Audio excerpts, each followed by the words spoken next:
بسم الله الرحمن الرحیم. سلام خدمت استادان گرامی. چنانچه در جریان قرار دارید شوخی نمرات محصلین در سیستم اجتماعی است. فرمت آن تغییر کرده. میخوایم امروز فرمت جدید شوخی را به معرفی بگیرم.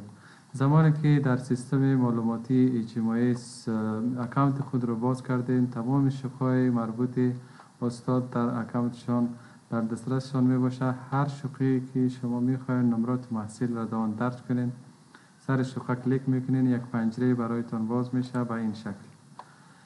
این فرمت جدید شوخی را طور تنظیم شده که تمام بخشای شوخی جدا شده به خاطر از اینکه مشکل غیر حاضری و مشکل عدم تفکیک در نمرات چانس اول و چانس دوم و چانس سوم یا هم امتحان معذرتی درست صورت بگیرد. تمام بخشای شوخی را جدا کردن. اینجا ما چند گزینه داریم که در آن تمام بخش‌ها جدا جدا معرفی شده. بخش اول بخش لیست محصلان است. زمانی که سر از این کلیک کنین، اینی بخش پنجره مکمل لیست محصلینی که در این شوخی موجود است برایتان باز میشه. گزینه دوم اضافه کردن نمرات امتحان وسط یا 20% است. زمانی که سر از این گزینه کلیک کردین، فقط برای شما گزینه فعال میشه که بتوانین تنها نمرات امتحان وسط یا امتحان 20% محصلین را در سیستم درج کنین. نمرات امتحان وسط را میرسانین و سر ذخیره کلیک میکنین، نمرات مستقیم در اکانت محصل انتقال میاد و در شوخی هم ذخیره میشه. گزینه بعدی اضافه کردن محصل غایب است. قبلا این گزینه وجود نداشت، فعلا به خاطر از اینکه محصلین غایب را به شکل درست بتانیم در شوخی تفکیک کنیم، میایم قبل از اینکه نمرات دیگر محصلین را برسانیم، ما اول محصلان را درج میکنیم که در امتحان حاضر نبودن یا غایب امتحان بودن. سر این گزینه اگر کلیک کنین، برای شما پنجره محصلین باز میشه. شما میتونین از اینجا محصلان را انتخاب کنین که غایب امتحان بدن، یعنی در امتحان حاضر نشدن. ما به شکل امتحانی یک محصل اینجا غایب گرفتیم. گزینه وضعیت آن هم به غایب تبدیل شد و رنگ فونت آن هم تغییر کرد به رنگ سرخ. بعد هم گزینه اضافه کردن محصلین محروم است که ما میتونیم محصلین محروم را به مو شرایط تعداد کردیتی که محصل در یک مضمون محروم میشه درج کنیم. زمانی که سر این گزینه کلیک کنیم، پنجره بر ما باز میشه که نظر به تعداد کردیت یک محصل در چند کردیت غیر حاضری محروم میشه. شما ببینید مضمون مذکور دارنده 4 کردیت است، یعنی 48 ساعت درسی میشه. یک محصل زمان محروم حساب میشود که حداقل تعداد ساعت درسی آن 13 باشه. اینجا اگر شما کمتر از 13 درج کنید، سیستم مستقیم محاسبه میکنه و برای شما پیام میدهد که محصل مذکور 13 کردیت غیر حاضر نشده. در زمانی که میخواین محصل محروم درج کنین، حداقل باید تعداد ساعت درسی غیر حاضری آن 13 باشه. میتونین غیر حاضری شانه برسانین و سر محروم کلیک کنین، مستقیم محصل میره در لیست محرومان. بعد از آن گزینه اضافه کردن نمرات امتحان فاینال است. سر از گزینه کلیک کنیم، برای ما پنجره باز میشه. ما میتونیم اینجا نمرات کارخانگی، فعالیت صنفی، امتحان وسط و امتحان فاینال درج کنیم.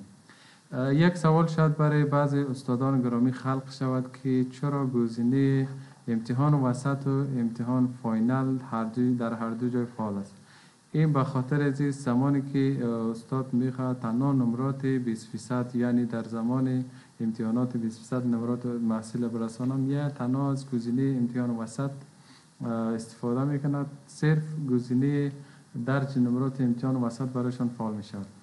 اما بعض استادا هستند که امتحان وسط نمیگیرن و از فاینال برای محصلین نمرات 20% میتن. آنها میتونن اینجا در بخش امتحان نهایی باز دوباره نمرات امتحان وسط هم برسانند.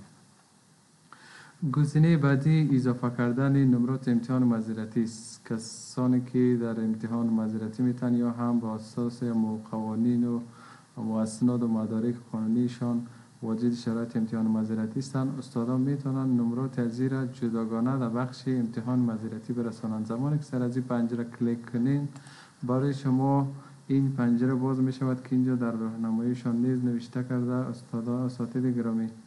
لیست محصلانی که در امتحان فاینال غایب بودند، محصلانی که دلایلی موجود داشته باشد و اسناد آنها توسط کمیته امتحانات پوهنتون و یا وزارت تحصیلات عالی مورد تایید قرار بگیرند شامل امتحان معذرتی قرار می‌گیرد. کسانی که در لیست امتحان معذرتی هستند لیستشان اینجا برایتان فعال میشه و میتونید نمرات از او را به شکل انفرادی درج کنید. گزینه‌های بعدی به خاطر درج نمرات امتحان چانس دوم، چانس سوم و چانس چهارم است که این خوب است به خاطر تفکیک نمرات محصلان. چانس اول جداگانه است، چانس دو، چانس سه و چهار در بخش‌های جداگانه میرسه. زمانی که سر گزینه چانس دوم کلیک کنیم ما میتونیم که نمرات چانس دوی محصلین را برسانیم. اینجا ببینید 5 محصل است که در چانس دوم نمراتشان رسیده. اگر ما با اینجا دقت کنیم محصلین مذکور در چانس اول ناکام ماندن. این محصل ببینید در چانس اول 39 نمره گرفته است، وقتی چانس امتحان چانس دوم داده 69 دیگرایش همچنان. اینجا ما فقط نمرات چانس دومش میرسانیم و ذخیره میکنیم. بعد از این گزینه چانس سوم است. در صورتی که محصل امتحان چانس سوم میته اینجا لیستشان میایه، استادان میتونن نمرات چانس سوم را برسانه و همچنان بخش آخر بخش درج نمرات امتحان چانس چهارم است که استادان میتونن از اینجا نمرات محصلین را چانس 4 را برشان برسانه. بعد از اینکه شوخه را تکمیل کردین میایین سر گزینه پرینت شوخه کلیک میکنین. از اینجا میتونین شوخه امتحان فاینال، شوخه چانس دوم، چانس سوم، چانس چهارم را همراه نمرات بگیرین. زمانی که میخواین تنها شوخه سفید را پرینت کنین میتونین از اینجا برای چانس اول هم شوخه سفید را پرینت کنین، برای چانس دو، سه و چهار.